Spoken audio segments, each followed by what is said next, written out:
Oi pessoal, tudo bem com vocês? Espero que estejam tudo bem. Então, me chamo Ana Caroline, sou enfermeira, sou especialista em urgência e emergência e hoje eu vou estar passando para vocês um pouquinho sobre biossegurança e algumas das doenças infecciosas, porque são inúmeras, né? Então a gente selecionou algumas doenças infecciosas e eu vou estar passando um pouquinho delas para vocês. Vamos dar início à nossa aula então com o tema de biossegurança. A biossegurança, então, ela é dividida em duas etapas, podemos dizer assim, né? Na qual se divide em bio, que significa vida, né? Que vem desde lá da biologia, que a gente aprende no ensino fundamental, no ensino médio. E a segurança, que é o cuidado e a prevenção. Então, biossegurança significa cuidado ou prevenção com a própria vida, né? Não só com a nossa vida, mas também é importante a gente ter essa biossegurança para ter os cuidados, né, com as pessoas próximas de nós. Então, a biossegurança ela é definida como um conjunto de ações que tem por objetivo prevenir, diminuir, controlar e eliminar riscos relacionados às atividades médicas e hospitalares que possam prejudicar a saúde, então, e o meio ambiente. Aquelas medidas que são realizadas de forma inadimplente, elas podem predispor, na verdade, um risco bem maior, né, para as infecções. Então, é extremamente importante a gente realizar de forma correta as medidas de biossegurança e o uso de EPIs para que essa biossegurança realmente ela seja, né, efetiva e eficaz e não cause danos para a vida e para o meio ambiente também. A biossegurança, então, ela é considerada uma das práticas mais baratas, né, para o controle das enfermidades, desde que seja realizada da maneira correta. Então, nenhum programa de prevenção de enfermidades pode funcionar sem sua aplicação. Então, não adianta a pessoa saber, né, a forma correta, mas não realizar, ter os EPIs e não ser utilizados, né, porque ela está se expondo, ela está consciente de que ela está exposta a esses erros e está colocando a sua própria vida em risco. Os profissionais de todas as áreas de saúde, oriundos ou não, né, da saúde, devem ser capazes de conhecer as fontes de infecção e de instituir, então, as medidas protetoras. O que isso significa? Se a pessoa vê, né, o profissional de saúde vê que ele está exposto, né, a um risco, eu vou aspirar um paciente. Eu sei que esse paciente pode entrar... tossir na hora que eu estou espirrando, essa secreção entrar em contato com os olhos, com a minha mucosa, né, oral, isso está me expondo a um risco. Então, eu devo de usar corretamente os EPIs, né, a luva, a máscara, óculos, né, o avental de contato também para evitar, né, que essas secreções entrem em contato com a minha pele, não só relacionado às infecções, também tem as secreções, tem os sangues, né, os tecidos e materiais, então é extremamente importante, né, realizar de forma correta o uso desses EPIs. A prevenção de controle de infecções. Então aqui eu coloquei para vocês uma imagem dos erros mais comuns, né, que ocorrem relacionado à biossegurança. O que seria, né? Nunca cruzar os tirantes da máscara, né? Agora na pandemia a gente usou e ainda está usando bastante a máscara, então é extremamente importante, né, não cruzar as laterais da máscara. Por quê? Porque aí tem a entrada, né, vai ficar aquela entrada de ar na lateral da máscara e a máscara não vai ter assim a sua eficácia totalmente completa. Manter a máscara protegendo as vias respiratórias, né, ao nasal e oral, não usar os adornos, principalmente brincos, anéis, né, principalmente para nós profissionais de saúde, é extremamente importante não fazer o uso, né, desses adornos. Abotoar completamente o jaleco, né, para evitar de que a pele fique exposta ali, entre em contato, né, com secreções, com sangue, que pode acontecer. E não usar, né, as unhas pintadas ou postiças ou até mesmo muito, né, longas, né? No caso das mulheres agora tem unha de gel, tem várias formas, né, de se utilizar os adornos nas unhas, então evitar isso para diminuir esses índices, né, de infecção e essa chance que tem da pessoa se contaminar também. As medidas de biossegurança são aquelas medidas simples, que são o quê? O uso dos EPIs, né? Que diminuem, então, de uma maneira drasticamente o risco de contaminação. Lembrando que o uso de EPIs é individual, não deve ser compartilhado com os colegas, né? Principalmente, apesar que não tem, a gente usa a luva, já é descartada após o uso, a máscara também, né? Mas o óculos às vezes acontece da pessoa acabar compartilhando e isso é importante que não ocorra, né? Aqui eu coloquei para vocês os procedimentos de lavagem das mãos. Então vai do A até o G. Esses procedimentos é extremamente importante que eles sejam realizados, né, da maneira eficaz e na sequência para quê? Para que possa ser eliminada todas as formas de contaminação que possa existir ali na mão e dessa forma fazer com que essa higiene das mãos ela se torne eficaz no final desse processo. E as ambulâncias, né, para vocês, né, socorristas, aí, é extremamente importante que essa desinfecção também ocorra, né, essa limpeza. Aí isso vai depender muito de cada instituição. Tem as instituições que vai realizar todos os dias, tem instituições que é a cada dia, e depende muito também do protocolo, né? Tem os protocolos que faz a limpeza dessa ambulância, já verifica a validade dos materiais que estão lá, a reposição dos materiais, mas é extremamente importante que após o uso, né, teve uma ocorrência, tem sangue, realize totalmente essa limpeza dessa ambulância para evitar as contaminações. A classificação, né, dos artigos quanto ao risco de transmissão da infecção. Então, os artigos, a gente pode classificar eles como não críticos, semicríticos e os críticos. Dentro dos materiais críticos, eles exigem apenas a limpeza. Esses materiais seriam aqueles que entram apenas em contato com a pele íntegra. E temos como exemplo ou a comadre ou até mesmo o próprio termômetro que a gente pode estar passando um álcool, fazendo uma lavagem, né? Dentro dos materiais semicríticos, é necessário ser realizada então a desinfecção desses materiais. Esses materiais são aqueles que entram em contato então com a mucosa ou com a pele íntegra do paciente, como podemos utilizar como um exemplo então os inaladores, né, que eles devem ser esterilizados, né, na maioria das instituições eles não realizam não só apenas a desinfecção, mas também como a esterilização desses inaladores. Aqui a gente só usou então os inaladores como exemplo, mas existem, né, inúmeros outros exemplos que a gente pode estar citando aí. Temos os materiais críticos, que esses, né, são obrigatoriamente realizado a esterilização, que são aqueles que vão estar entrando então em contato com os tecidos, com os vasos sanguíneos, que são aqueles materiais cirúrgicos, né, aqueles materiais que são utilizados em grandes ou até mesmo pequenas cirurgias. A limpeza e desinfecção e esterilização dos artigos e asepsia a gente vai estar falando um pouquinho aqui também. Então, o manuseio dos artigos requer que cada procedimento seja acompanhado da indicação, né, do equipamento de proteção individual, que são os EPIs, né, específico quanto à natureza do risco ao qual o pessoal se expõe.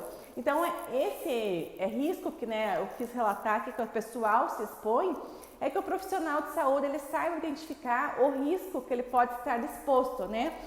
É um paciente contaminado? Não é um paciente contaminado? Vou entrar em contato com sangue? Vou entrar em contato com secreção? O que eu preciso usar? É necessário usar o óculos? É necessário usar apenas luva? Não, vou mexer no paciente, o correto é o quê? Usar todos os EPIs que são me fornecidos pela instituição que eu trabalho. A limpeza. Então, a limpeza ela é considerada o primeiro passo nos procedimentos técnicos, né, de desinfecção e esterilização. Então, a limpeza ela é considerada primordial para que todos os processos ou de desinfecção ou de esterilização sejam completamente eficazes, porque se eu não realizo uma limpeza desses materiais de forma adequada, eu posso deixar resíduos, micro-organismos e a minha esterilização ela não vai ter aquela eficácia 100%, eu posso dizer que o meu material ainda continua contaminado. Então, como eu já falei aqui, é extremamente importante, né, que esses resíduos sejam totalmente eliminados durante a limpeza dos materiais que estão contaminados, ou seja, ele apenas para uma desinfecção ou para uma esterilização. A desinfecção, então, é o processo aplicado a um artigo ou uma superfície que visa, então, a eliminação dos micro-organismos, exceto os esporos, né? Os esporos são aqueles micro-organismos que eles conseguem se multiplicar, né, rapidamente e é muito difícil conseguir eliminar eles. das superfícies ou de equipamentos, mobílias utilizadas em assistência de saúde. Então, é aquela limpeza que a gente realiza, né, diariamente, né? A limpeza das bancadas, né? Limpeza do suporte do monitor, do respirador que o paciente está usando, é considerada, então, a desinfecção. A esterilização é o processo que visa, então, destruir todas as formas de vida microbiana que possam contaminar os materiais ou até mesmo os objetos, eliminando, então, os fungos, né, os vírus e as bactérias. Então, é extremamente importante que essa esterilização ela seja totalmente eficaz. Após a esterilização de todos esses materiais, a gente realiza, então, a armazenagem. Cada instituição tem o seu local próprio para ser armazenados esses materiais e é totalmente importante, né, que seja revisado com uma certa frequência a validade dos materiais, porque não adianta ter um monte de material estocado lá e totalmente vencido. Quando eu preciso, vou usar, já passou 2 meses lá o vencimento, esse material, essa esterilização já não é mais eficaz, eu posso dizer que o meu material não está esterilizado mais, né? Então, é extremamente importante eu descartar esse material no meu expurgo e, assim que possível, né, encaminhar para uma nova esterilização. Dentro da limpeza, asepsia e desinfecção das ambulâncias, né? Então, a asepsia consiste em afastar todos os germes patogênicos da superfície dos materiais, da mesa, dos armários, né, das paredes, entre outros, né, equipamentos que se tem dentro de uma ambulância. A desinfecção terminal, ela tem por objetivo, então, eliminar todas as formas, né, os tipos de vida microbiana que possam existir, né, naquele ambiente. Sempre lembrando, né, de reduzir, né, tentar reduzir nessa contaminação ambiental, porque dentro de uma desinfecção terminal são utilizados produtos muito fortes, né, como por exemplo o hipoclorito de sódio. Dentro dessa desinfecção terminal, sempre lembrar de utilizar os EPIs. Cada instituição tem uma forma diferente, né, um protocolo diferente para essa desinfecção. Dentro de algumas instituições são realizados 3 ciclos. Eu passo o meu hipoclorito nas paredes, no chão e no teto, espero 15 minutos, retorno, faço a mesma série com esse hipoclorito, espero mais 15 minutos e faço o mesmo ciclo de novo. Aí depende muito da instituição, depende muito qual era a contaminação que esse paciente que estava em isolamento, por exemplo, tinha uma tuberculose. Exige então uma desinfecção bem rigorosa, né, para ter certeza, né, que está eliminando todo tipo de vida que possa existir ali e contaminar os demais pacientes ou até mesmo os próprios funcionários da instituição. A limpeza concorrente, então, é aquela limpeza diária, né? A limpeza da mesa, do chão, a reposição de materiais também entra dentro da limpeza concorrente, que aí sempre é realizada geralmente ou por uma empresa terceirizada ou por uma equipe que já é contratada só para repor esses materiais e realizar, né, essa limpeza concorrente. Lembrando que a limpeza concorrente também ela é de responsabilidade dos profissionais de saúde, né? Realizar a limpeza da mesa qual estou utilizando, da bancada, né? Que tá meu monitor lá para monitorar meu paciente, devo realizar essa limpeza, a desinfecção, né? A limpeza desse monitor, dessa cama que o paciente está, entre outros, né? Aí isso também vai depender de cada instituição e do protocolo a qual ela usa. Os EPIs, vamos falar um pouquinho, então, que é o equipamento de proteção individual. Então, os EPIs, eles são dispositivos de uso pessoal. Como eu falei anteriormente, ele é de cada profissional, não deve ser compartilhado com os demais, cada um tem que ter o seu para ser utilizado durante o manejo desse paciente ou dessa vítima, né?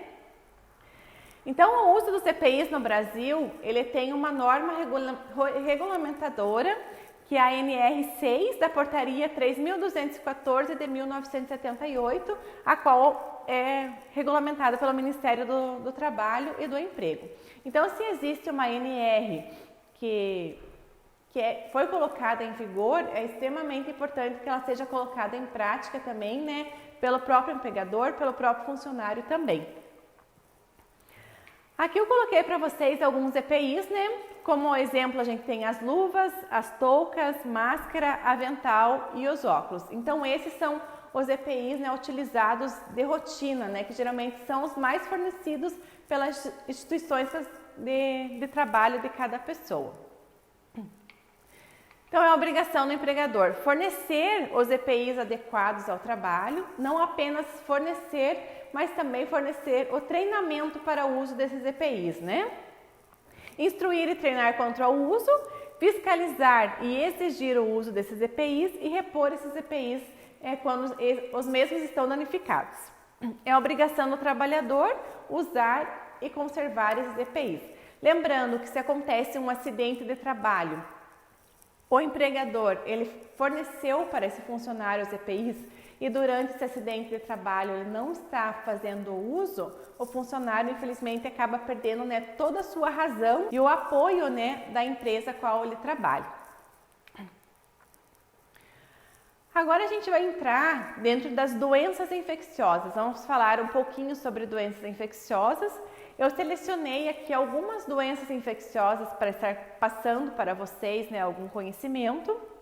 Mas assim, dentro das doenças infecciosas, a gente poderia ficar dias falando sobre elas, porque são inúmeras doenças, né? O Ministério da Saúde, ele dispõe, né, os manuais das doenças infecciosas, a qual tem mais de 200 doenças infecciosas, e cada dia que passa, né, vai se descobrindo uma nova doença infecciosa. Até esses dias atrás falava-se muito de Covid e ainda está, né, em alta, se fala-se muito, né?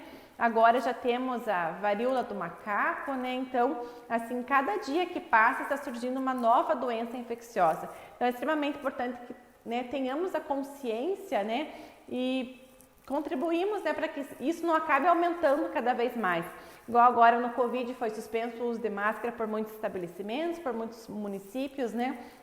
Mas acredito eu que esse número do Covid, quem é profissional da saúde vê que cada dia que passa retornou, né, a aumentar. Então acredito que seria extremamente importante continuar fazendo uso de máscara, não em todos os locais, mas em alguns estabelecimentos na qual existem bastante aglomeração de pessoas, né?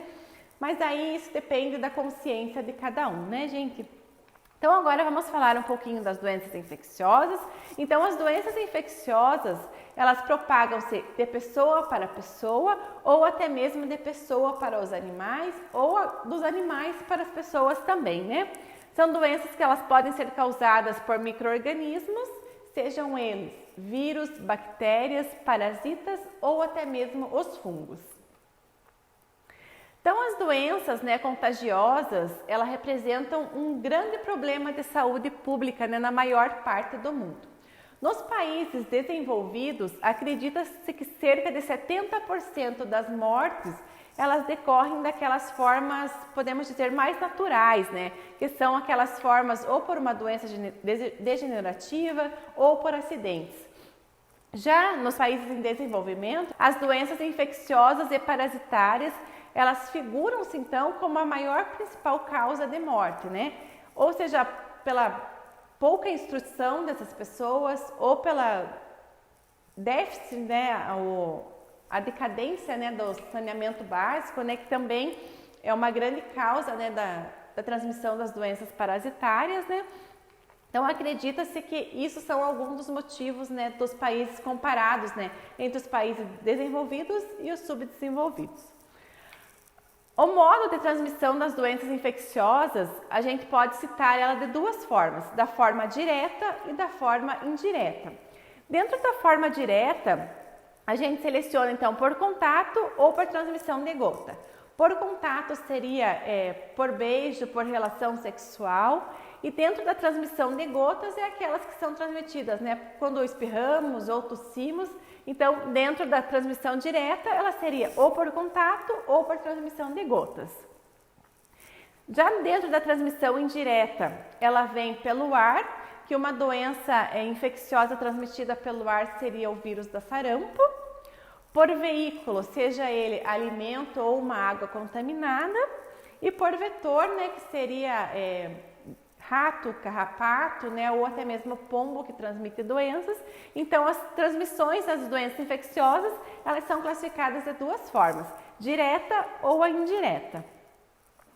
E dentro das doenças infecciosas, então nós temos, né, como uma base uma cadeia epidemiológica. Essa cadeia epidemiológica ela é dividida então em tópicos, né, que aqui na verdade estão em círculo, que seriam tópicos de 1 até o 6. Eu vou estar explicando para vocês cada tópico desses, mas no slide seguinte vai ter, né, o passo a passo que cada um, né, vai querer se expressar. Então, temos o agente causal específico. O que significa isso? O que é esse agente causal? É um vírus, é uma bactéria, é um fungo, é um parasita? O que é esse agente causal, né? O reservatório somos nós humanos, somos os animais. O que é esse reservatório, né? A porta de saída do agente, ele vai sair pelo ar, vai sair através da contaminação do sangue. Como que vai ser nessa porta de saída que ele vai entrar em contato, né, para estar contaminando novas pessoas ou novos animais, né? O modo de transmissão, como que vai ser? Vai ser pelo ar, por gotículas, por secreção, por saliva. A porta de entrada, então podemos dizer que é o mesmo do que porta de saída. E a suscetibilidade do hospedeiro, o que isso significa? Como cada pessoa vai reagir ao entrar em contato com esse vírus ou com essa bactéria. Tem pessoas que eu vou utilizar aqui para vocês como um exemplo, então, o vírus do Covid, né, que era o SARS-CoV-2.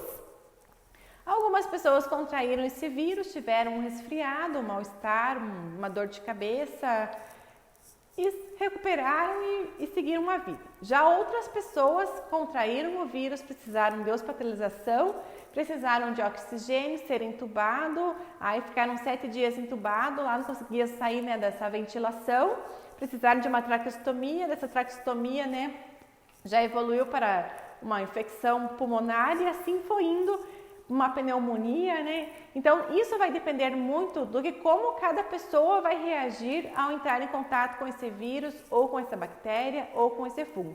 Então, isso seria a suscetibilidade do hospedeiro. Nesse slide seguinte aqui tem para vocês, né, o que cada um significa dos 6 passos que eu já expliquei anteriormente para vocês. As principais doenças transmissíveis. Então, nós, profissionais da saúde, somos os que estamos mais expostos, né, a essa contaminação, né, pelas essas doenças infecciosas. E é extremamente importante, né, que sejam realizados os usos dos EPIs. Não vou falar para não contrair, mas apenas para tentar evitar, né, ou minimizar, né, essa possibilidade de entrar em contato com um vírus ou com um fungo da qual a pessoa possa estar contaminada.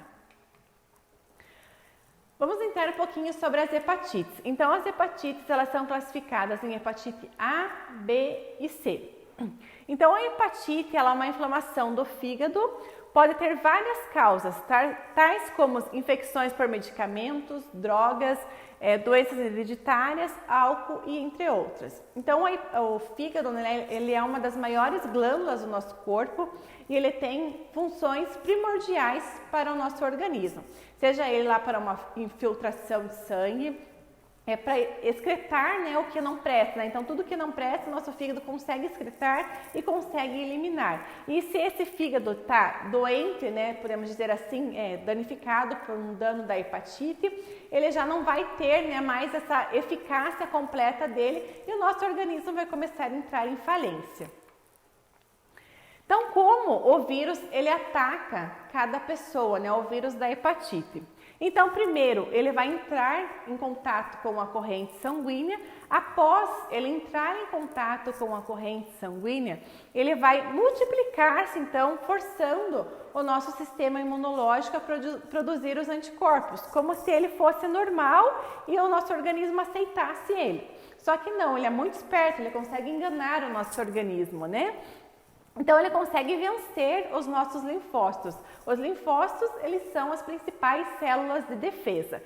Ao ele conseguir vencer esses linfócitos, então ele chega no fígado, onde ele infecta todas as células.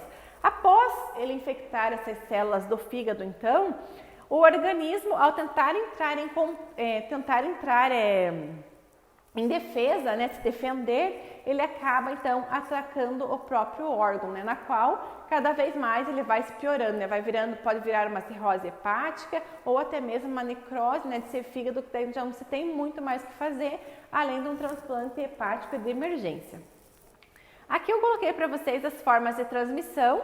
Aqui não tem da hepatite A, mas a hepatite A é transmitida através de água, alimentos contaminados, né? E geralmente ela ocorre mais em regiões, né, que não tem um saneamento básico eficaz. A hepatite B, então, através da relação sexual, seringas ou agulhas contaminadas, piercings ou tatuagem, as manicures, né, é extremamente importante realizar, né, ter o material esterilizado na hora do procedimento. Tem como exemplo aqui a transfusão de sangue, mas a transfusão de sangue, as chances disso ocorrer são quase zero, né? Porque hoje é realizado vários exames antes do paciente receber nessa transfusão sanguínea. A hepatite C é através da transfusão de sangue ou através da relação sexual. Lembrando que a hepatite C, ela é considerada a mais grave, né, entre as hepatites. Entenda-se, né, o tipo das hepatites. Então, a transmissão, como eu falei anteriormente para vocês, da hepatite A é através da água e dos alimentos contaminados. A B é contato com o sangue ou substâncias que sejam derivadas dele. E a hepatite C é contato com o sangue, né, que seja contaminado. Então, as chances disso acontecer já são quase zeras, né, mínimas, né? A hepatite A, então, é uma doença infecciosa causada pelo vírus HAV, que é transmitido por via oral ou fecal, de uma pessoa para outra ou por meio de alimentos ou água contaminada. Então, o vírus da hepatite A, ele pode ficar vivo, né, na pele da mão ou dos dedos até durante 4 horas. E em temperaturas abaixo de 20 graus Celsius negativos, ele pode viver, né, sobreviver, ficar vivo ali durante anos.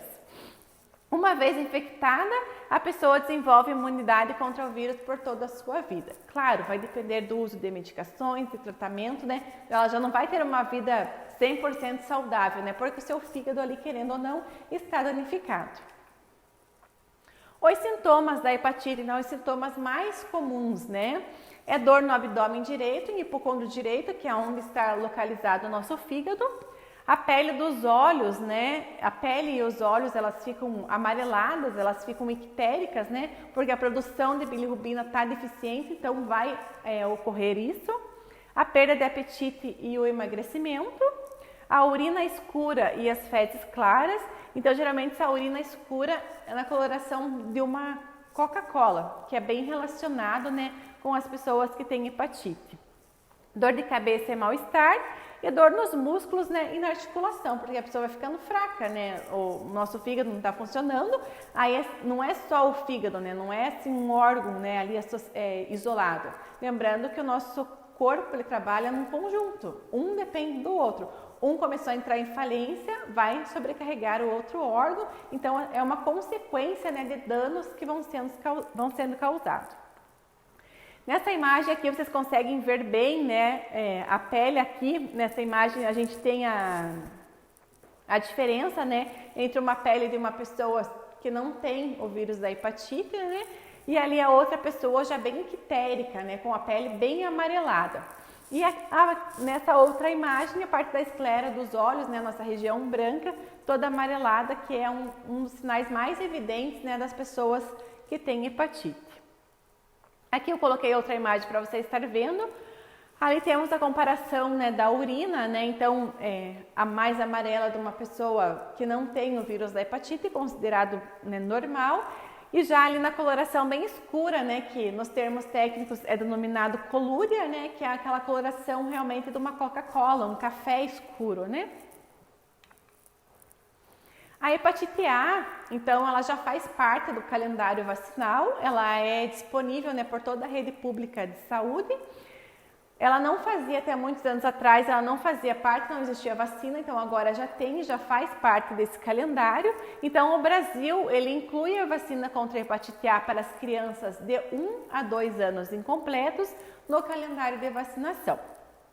A vacina contra a hepatite A já está disponível gratuitamente, né, na rede pública de saúde e ela pode ser administrada simultaneamente com qualquer outra vacina que não vai ter uma interação, né, medicamentosa ali.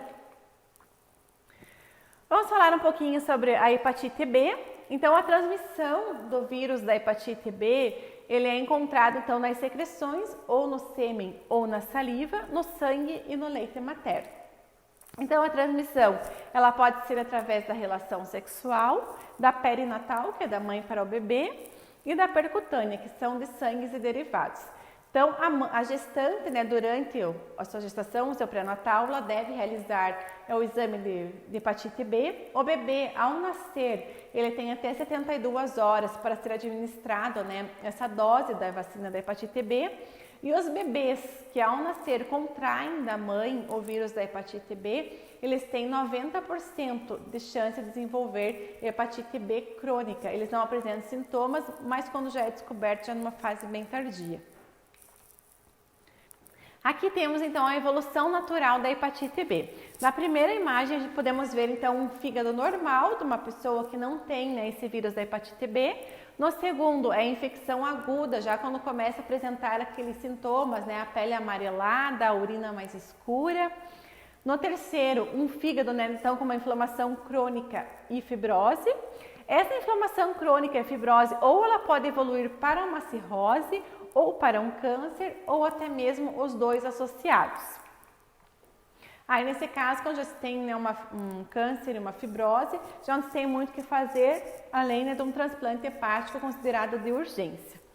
As formas de contágio, então, do vírus da hepatite B é considerado, então, através, né, desse gráfico que a gente fez, 31% é considerado desconhecido, 42% através das atividades heterossexual, 9% das atividades homossexual, 1% são para os profissionais de saúde, 2% para os contatos domiciliar, um familiar tem e acabou, né, contraindo, e 15% para usuários de drogas injetáveis. As formas de prevenção são aquelas medidas, né, universais. O controle dos bancos de sangue, como eu já falei nos slides anteriores, acredito eu que as chances, né, de, através de uma transfusão de sangue, são quase nulas, né, em decorrência de vários exames que são realizados antes desse paciente adquirir essa bolsa ser infundida. Utilização dos materiais médicos hospitalares, utilização dos materiais descartáveis, uso, né, de preservativo e a vacinação. O tratamento. Então, não existe um tratamento específico para a hepatite B. Muitas vezes o tratamento ele é realizado para os sintomas que a hepatite B acaba causando, né? Que são aqueles vômitos, náuseas, prurido, né? Que é a coceira na pele, que é em decorrência da própria pele ictérica, né? Daquele amarelão que fica na pele. E é terminantemente proibido a utilização, né, das bebidas alcoólicas. O repouso é relativo de cada paciente, né? Tem paciente que vai ficar mais fraco, tem paciente que vai seguir uma vida normal, então o repouso é relativo de cada um. A hepatite B, na sua forma crônica, ela não tem um tratamento ideal, uma vez que poucos pacientes vão responder a esses medicamentos existentes. A hepatite aguda na forma fulminante, então ele necessita de cuidados, né, intensivos e é indicado então um transplante hepático de urgência. A vacina contra a hepatite B, como eu já falei anteriormente, ela faz parte do calendário vacinal, né, é disponível pelo Ministério da Saúde. As crianças, elas são vacinadas logo ao nascer e ficam protegidas para o resto da sua vida. Os adultos que pertencem a certos grupos de risco também devem receber, então, a vacina. A hepatite C ela é considerada um dos tipos da hepatite mais grave. Então, a hepatite C ela foi descrita pela primeira vez em 1989. E estima-se, então, que se existam no mundo mais de 170 milhões de pessoas infectadas. E no Brasil, de 1 a 1,5% da população está infectada, o que vai corresponder, então, a mais ou menos entre 2 a 2 milhões e meio, né, de brasileiros. Isso acaba se tornando, então, a hepatite C uma das doenças, né, para a qual ainda não existe uma vacina, e isso acaba, então, sendo um dos maiores problemas públicos de saúde. A transmissão da hepatite B, então, é através da transfusão de sangue ou, né, de relação sexual. O período de incubação ela vai variar entre 15 a 160 dias, que dá uma média de 7 semanas mais ou menos. Os sintomas, eles são aqueles sintomas gerais, né? Além de náusea, pruridos, entra também a icterícia e a febre. A evolução, 50% dos pacientes, então, eles evoluem para uma hepatite B, uma hepatite crônica. E a prevenção, então, são as medidas universais para os profissionais de saúde e o controle dos bancos de sangue. Dentro da hepatite C, então, nós temos um percentual que de 43% que eles são ignorados, que os próprios pacientes relatam que não sabem como adquiriram. 18% o uso de drogas, 16% de transfusão sanguínea, 14% por outros meios, né, quais são desconhecidos, e 9% através da relação sexual. Qual que é o trajeto, então, do vírus da hepatite C? Então, o vírus da hepatite C, ele inicia, então, com uma infecção aguda. E essa infecção aguda, ela tem 80% de chance de cura se esse paciente descobrir no início e realizar, então, um tratamento adequado. Esse tratamento, essa infecção aguda, ela não foi tratada, ela não foi descoberta a tempo, ela vai evoluir, então, para uma inflamação crônica do fígado. Dessa inflamação crônica, evolui para uma fibrose e como a hepatite B, ela também tem os dois caminhos, né? Que ou pode evoluir para uma cirrose do fígado, a qual a chance é bem maior, ou os dois associados, né? Que daí entra a cirrose do fígado mais, né, um câncer de fígado. Isso ocorre por ano, em média, de 2 a 6%, então, dos pacientes com hepatite C crônica que acabam evoluindo para ou uma cirrose ou para um câncer de fígado. Vamos falar um pouquinho agora sobre a meningite. Então, a meningite, ela é uma doença, né, que é causada pelo nosso sistema nervoso central. Ela é caracterizada por uma inflamação ou uma infecção das meninges, né? Que as meninges, elas são a membrana que vai revestir, né, todo o nosso cérebro e a nossa coluna espinhal. E do líquido, né, que circunda sobre ela, que é considerado, então, o líquor. Então, a meningite, na grande maioria das vezes, ela é causada por um vírus ou por uma bactéria. Lembrando que a meningite viral, ela é a mais comum, e a meningite bacteriana, ela não é tão comum, mas por fim ela acaba sendo a mais grave, né? Que se não for tratada a tempo, o paciente pode ir a óbito em poucas horas. Então, ela pode ser causada por vírus, bactérias, em alguns casos por fungos, também existe a meningite fúngica, que é raro, mas existe. E a gravidade depende muito do agente que causou. Então, se é um vírus, como eu falei, ela é considerada grave, mas não tão grave como a meningite bacteriana, que se não tratada imediatamente, pode levar o paciente a óbito. Em compensação, né, o tipo de meningite mais comum, então ela é considerada a meningite viral. No início, o quadro clínico ele é muito facilmente confundido com uma gripe, um resfriado. Por quê? Porque dá aquela febre, aquela dor no corpo, né? O nariz fica escorrendo e esse quadro pode durar de 1 a 2 dias. Mas, em alguns tipos de meningite, a evolução ela pode ser muito rápida e fatal, que no caso seria a meningite bacteriana. Quais são os sintomas, né, mais comuns da meningite? Relacionado ao sistema central, então seria a dor de cabeça e o estado mental alterado. Por quê? Porque ao vírus cair na corrente sanguínea, ele migra diretamente, né, para o nosso cérebro. Os olhos, ele se incomoda muito com a luz forte. Os ouvidos, ele fica aquela aversão a som, né, parece sempre estar aquele barulho alto, escutando. O estômago, náuseas e vômitos. A pele fica pálida. E pontos de erupção cutânea, né, que são considerados rachos, que a gente fala, né, e várias manchas. E muscular, as fadigas, né, e as dores muito fortes. A meningite viral. Então, como eu falei anteriormente, ela é a mais comum e mais leve, né, das doenças. E frequentemente, então, ela vai acometer as crianças, né, nos primeiros anos ali de vida. A melhora, ela costuma ser espontânea e em algumas semanas sem necessidade de tratamento específico, né? Então, comparado realmente com a meningite bacteriana que a gente vai estar falando, ela é bem mais tranquila, bem mais leve, podemos dizer assim, né? Então aqui eu coloquei uma imagem para vocês verem, né, das meninges ali, que seria então a inflamação do cérebro, né? Então é extremamente importante, né, o tratamento rápido e eficaz para que isso, né, não possa evoluir ao ponto de levar o paciente a óbito. A meningite bacteriana, então ela é muito grave e deve ser tratada como uma emergência médica. Se não tratada, ela pode danificar seriamente o cérebro e causar infecções generalizadas, né, que acaba levando então o paciente a óbito, né, em poucas horas. O tratamento é realizado com antibióticos, né, ampicilina, amicacina, gentamicina, por via venosa e o monitoramento hospitalar. Então, a meningite bacteriana, quando o paciente contrai, é extremamente importante que esse paciente fique isolado. Geralmente ele já fica isolado, se é uma criança, né, que é na maioria dos casos, ficam responsáveis junto. Todos os demais familiares que tiveram contato com essa criança devem ser isolados. Se a criança vai para a escola, os colegas da escola também devem ser isolados.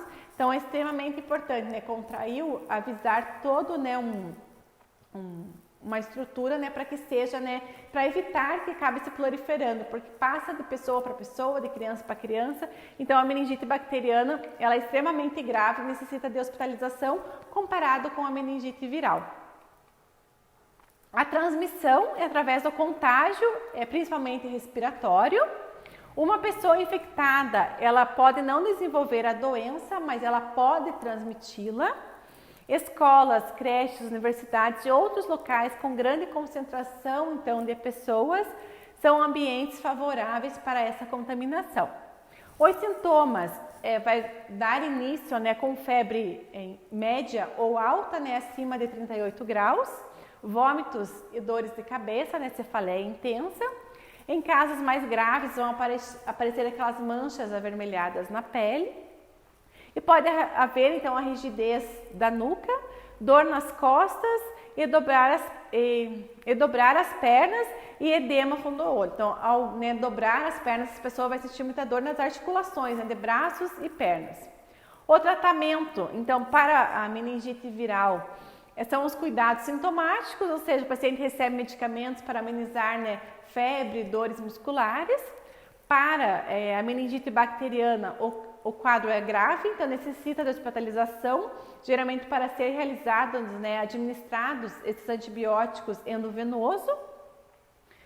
Depois de 24 horas, o indivíduo ele já não transmite mais a meningite desde que esteja sendo realizado esse tratamento. Pessoas em contato próximos com pacientes de meningite bacteriana podem precisar tomar também, né, fazer o uso dos antibióticos para diminuir o risco de transmissão. A prevenção, então, sempre cobrir a boca e o nariz ao tossir e ao espirrar, é evitar, né, locais aglomerados, né, com um grande número de pessoas, lavar bem as mãos, e a rede pública, né, já disponibiliza, né, as vacinas contra a meningite, né, que são a pneumocócica, a meningocócica, a conjugada C, né? Então as vacinas da meningite elas são disponíveis pela rede pública de saúde. Como que é feito, então, um diagnóstico final para a meningite, principalmente para a bacteriana, para saber se o paciente está ou não está com meningite?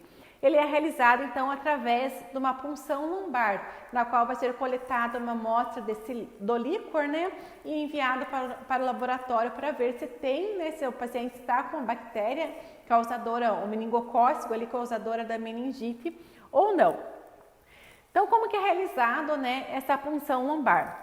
Ela acaba se inserindo uma agulha pequena e oca, que no meu ponto de vista não é tão pequena não, e deve incomodar muito, na parte inferior da coluna, normalmente entre a quarta e a quinta vértebra. Então é necessário que o paciente ele fique numa posição fetal, né, para que o procedimento ele seja rápido e totalmente eficaz. Durante a coleta desse líquor, tem que ser certeira, porque não pode vir amostra de sangue junto, tem que vir apenas o líquor. Caso ocorra de vir sangue junto, essa amostra ela não tem efetividade, ela acaba não tendo assim uma resposta eficaz no final do seu análise. Então o líquido cefalorraquidiano é recolhido num tubo e enviado para o laboratório para a sua análise final, né, se é meningite ou se não é meningite. Após ser realizado esse procedimento, o paciente necessita ficar em repouso por algumas horas, não é realizada anestesia e esse procedimento sempre é realizado por um médico. Aqui eu coloquei uma imagem para vocês, só para vocês estarem vendo como que é realizada essa coleta. Então, né, a agulha entra, né, até lá na coluna vertebral para coletar então uma amostra do líquor e ser encaminhada para o laboratório. Aqui estão, vamos citar algumas sequelas da meningite bacteriana. Então, temos aqui a dificuldade de aprendizagem, a perda de visão, problema nos rins, incontinência urinária, a perda de memória, a surdez e a amputação dos membros. Essas sequelas relacionadas à meningite podemos dizer que é mais relacionadas à meningite bacteriana, quando não tratada. E mesmo assim, muitas vezes alguns pacientes elas têm a meningite bacteriana, faz o tratamento e infelizmente ainda acaba, né, tendo alguma sequela relacionada à meningite. Então agora vamos falar um pouquinho então, sobre a síndrome da imunodeficiência adquirida, né, a AIDS. Então, a síndrome da imunodeficiência adquirida, né, ela é causada pelo vírus do HIV, que ele atinge, então, o sistema imunológico devido à destruição dos glóbulos brancos.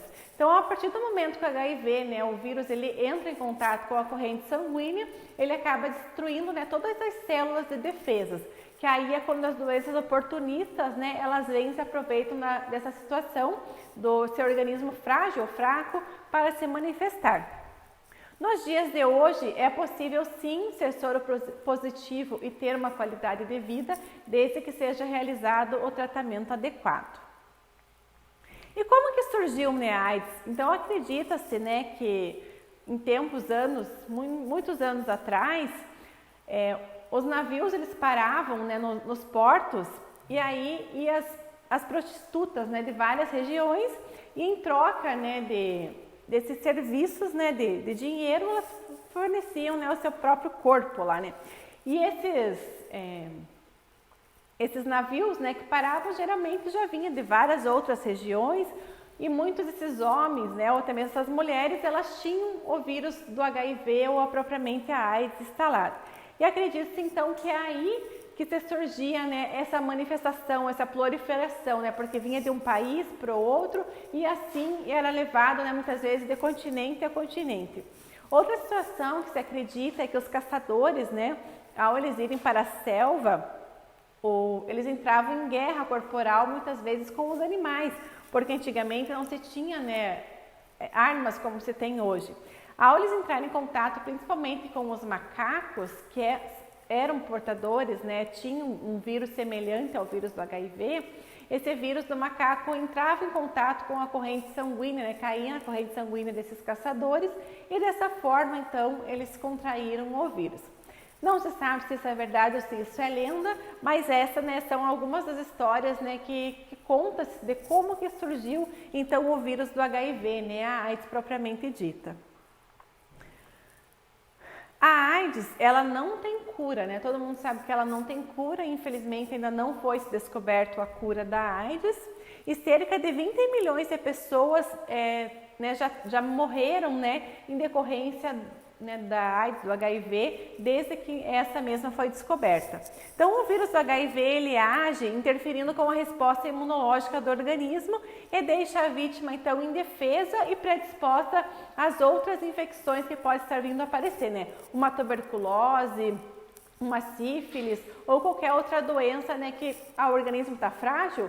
Então, é agora que eu vou me aproveitar e é agora que eu vou, né, me manifestar, né, nessa pessoa que não tem defesa nenhuma, porque esses glóbulos, né, esses linfócitos já foram todos destruídos. O quadro viral que surge geralmente entre 2 a 4 semanas após o paciente ter sido contaminado pelo vírus, né, dos principais sintomas mais visíveis são os pluridos, né, na pele, essas manchinhas vermelhas, que são considerados os rachos cutâneos, né? Então, em estágio bem avançado, nessa segunda imagem aqui a gente pode ver que ele já está no estágio bem avançado, né? Então, o vírus ele já se manifestou de uma forma que conseguiu abordar todo o organismo e já não se tem muitas mais células de defesa, né? Então, ele tenta, né? Estou aqui, você vai tentar fazer alguma coisa, né? Mais ou menos isso. Então, se manifesta, né? O primeiro sintoma que vem, né, a apresentar o vírus do HIV são os rachos cutâneos. pessoa diagnosticada com HIV, ela é portadora do vírus HIV. Mas nem todos com HIV é portador do vírus da AIDS. O que isso significa? Então, uma pessoa ela pode conviver anos tendo apenas o vírus do HIV. Ela é assintomática, ela não apresentou nenhum sintoma. Ela pode até saber ou pode nem saber que ela tem o vírus do HIV. A partir do momento que começa a apresentar os sintomas, que começa a aparecer as doenças oportunistas, é que aí é classificado como se a pessoa tivesse realmente com AIDS. Então, do HIV acabou se transformando, né, em AIDS, em decorrência, né, dessas doenças que se manifestaram devido à destruição de todas as células de defesa do organismo. Nesse slide vocês conseguem, né, explicar melhor o que eu falei em comparação que o HIV não é AIDS, a AIDS, né, para vocês não ficarem confusos. Então, o HIV é quando não se tem sintomas, né? Então, a pessoa ela pode estar vivendo com HIV e não estar com AIDS. Muitas vezes ela nem sabe que ela tem o vírus ali porque ela não tem sintoma, ela é assintomático. A AIDS, ela é um estágio bem mais avançado, então quando começa a apresentar vários sintomas e as doenças oportunistas associadas. Então, a AIDS ela surge quando a pessoa desenvolve infecções oportunistas que podem acometer principalmente os pulmões, o cérebro, os olhos e alguns outros órgãos. As doenças mais comuns em pessoas com AIDS, elas incluem a tuberculose, a pneumonia e a histoplasmose, que é uma infecção respiratória então causada por um fungo. Vocês podem perceber que as doenças mais comuns são as doenças que têm um comprometimento pulmonar. E entre outras doenças também. Aqui eu já coloquei uma imagem ilustrativa para vocês verem, é extremamente importante o uso de preservativo para prevenir as principais doenças sexualmente transmissíveis, lembrando que preservativo é de uso único e deve ser descartado. Então, os principais sintomas, né, das infecções agudas causadas pelo vírus do HIV. Então, temos, né, como um mal-estar, dor de cabeça ou até mesmo as neuropatias associadas, febre e a perda de peso. Geralmente a perda de peso ela vem associada com o uso das medicações, daqueles coquetéis que são tomados, né, para tentar amenizar, né, os sintomas do HIV. O aumento dos linfócitos, que são, né, as células de defesa ali. As erupções cutâneas, então aquelas manchinhas avermelhadas que eu mostrei na imagem anterior, as náuseas e o vômito, dores musculares e aumento, né, do fígado e do baço. O tratamento para o HIV e a AIDS, então o tratamento são com os medicamentos antirretrovirais que surgiram na década de 1980 para impedir então a multiplicação desse vírus. Desde 1996, o Brasil ele distribui gratuitamente, né, pela rede pública de saúde. Quem faz o uso desses coquetéis geralmente toma em média entre 20 a 21 comprimidos diários. Então os efeitos colaterais são inúmeros, né? E muitas pessoas infelizmente acabam parando, né, interrompendo esse tratamento em decorrência desses efeitos colaterais que essas medicações elas vêm apresentar. Aqui eu coloquei, né, um gráfico em relação à taxa de infecção por vírus, né, de HIV por cidade. O considerado com a taxa mais alta é São Paulo, de 24,8% da população, e em Curitiba está com 20,2% da sua população infectada. Brasília é o local com uma menor taxa de infecção, que é de 5,8% da sua população. E infelizmente, né, acredite-se que sim, ainda existe muito preconceito, né, com as pessoas que tenham, né, qualquer doença sexualmente transmissível, mas eu acredito que HIV e AIDS, eu acho que é o maior número, né, das pessoas, né, com preconceitos, assim, infelizmente existem. Mas eu acho que é mais uma falta de conhecimento até do que um preconceito, porque o HIV e a AIDS você não vai adquirir conversando com a pessoa, né? Então, tem que colocar, acho que é tudo na balança e parar para pensar um pouquinho em relação a isso. Agora vamos falar um pouquinho para vocês sobre o coronavírus, né? O Covid-19, que foi assunto no mundo todo, né? Muitas pessoas perdimos, infelizmente, muitos profissionais de saúde, muitas pessoas perderam seus familiares e amigos, né? E acredita-se que não for feita uma educação realmente, né, da população, ainda temos muito a perder, né? Porque a taxa está voltando a aumentar, tinha diminuído, aí foi, né, suspenso o uso de máscaras em muitas instituições e agora está voltando novamente o número de casos na nossa população.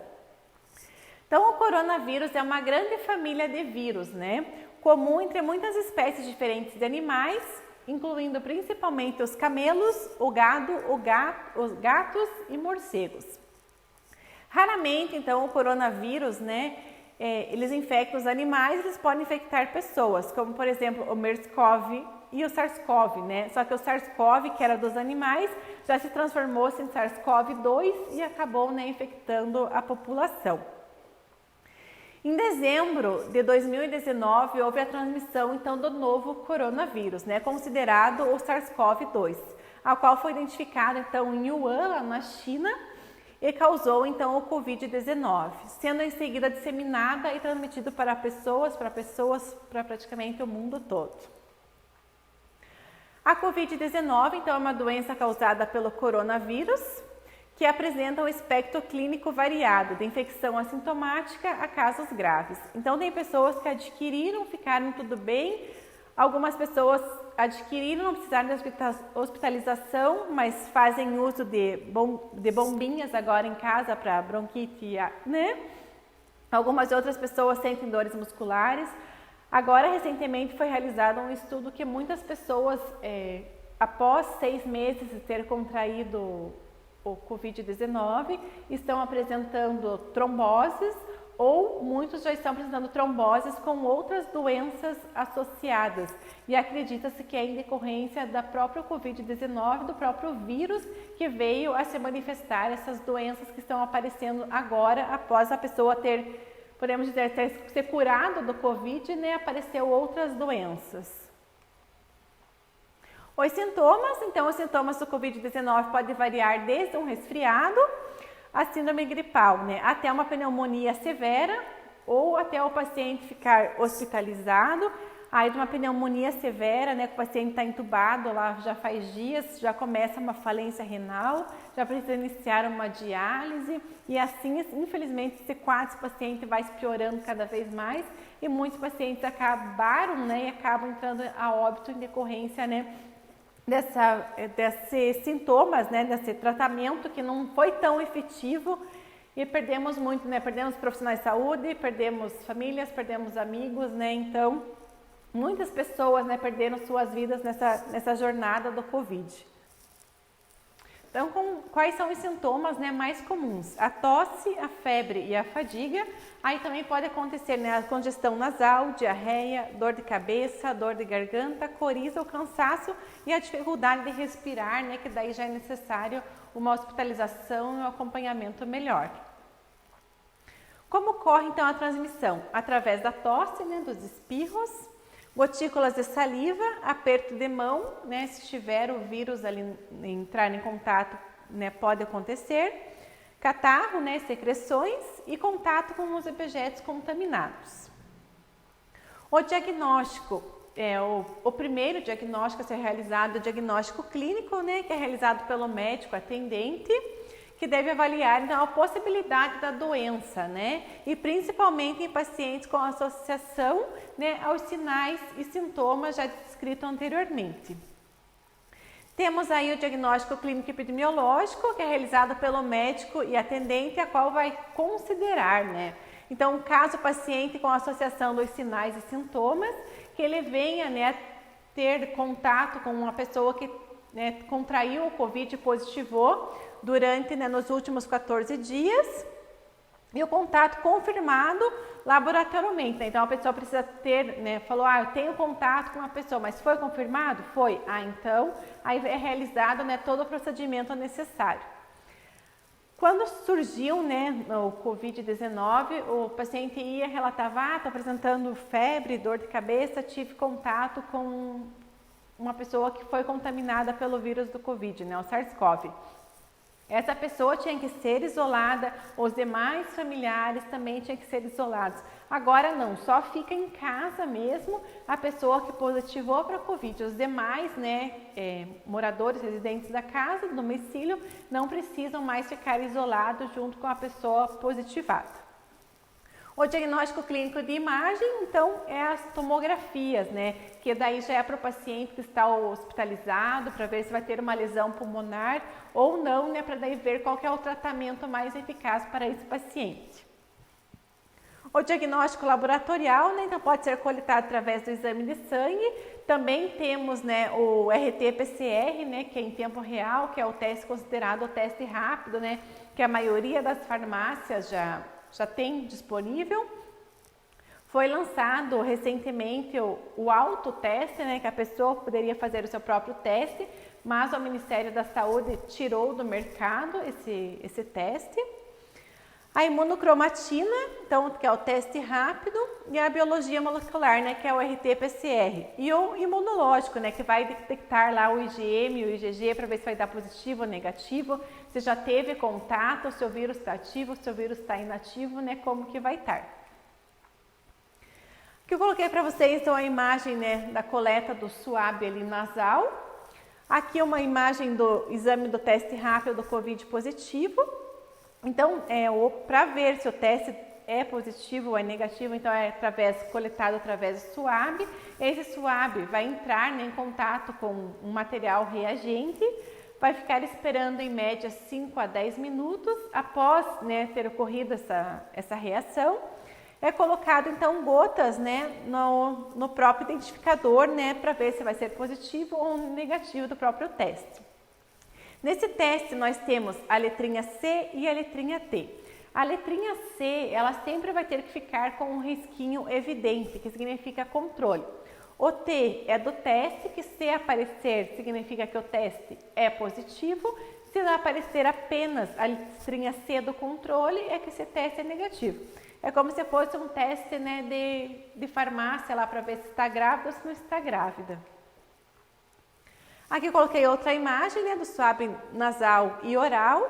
Agora está se coletando mais o suave nasal e já não se estão mais coletando o suave da cavidade oral. Aqui só um exame do RT-PCR, que é através do exame de sangue. Quem deve usar máscara, Então, quando surgiu a pandemia, todo mundo tinha que usar, em todos os locais tinha que usar, era proibido sair de casa sem máscara, Então, quem deve usar? As pessoas com sintomas respiratórios, pessoas em tratamentos especiais com imunossupressão.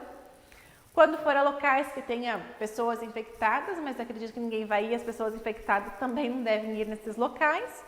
Nós, profissionais da saúde, que ainda não estamos banidos, ainda temos que continuar usando e acho extremamente importante continuar usando.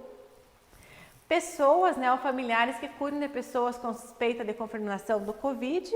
Após o uso, então, descartar a sua máscara num local apropriado, não jogar no lixo, cuidar bastante com isso, onde que vai ser descartado esse material.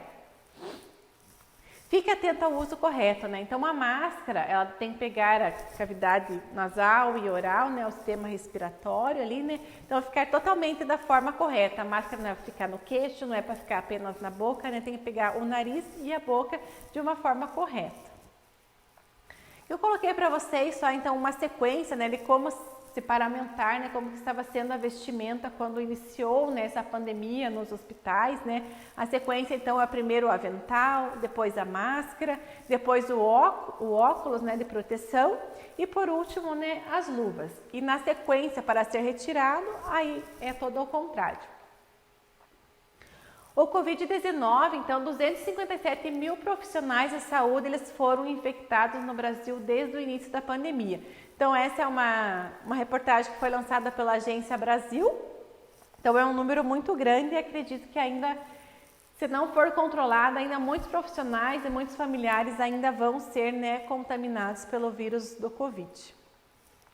O impacto negativo, então, da pandemia sobre a saúde mental dos profissionais de saúde. Acredito que no início foi um impacto muito grande, porque ninguém estava preparado, né, para uma pandemia daquelas, né? Muitas pessoas morrendo e não tendo o que fazer, né? Muitas pessoas tendo que atender os seus próprios familiares, perdendo colegas de trabalho, né? Agora acredito que já está bem mais controlada e mais estabilizada a situação. Aqui eu só coloquei uma imagem para vocês, quando surgiu, como que os profissionais estavam trabalhando, né, dentro dessa UTI, né, estavam trabalhando praticamente dentro de um plástico bolha, podemos dizer assim, né, porque estava todo coberto, né, todo paramentado.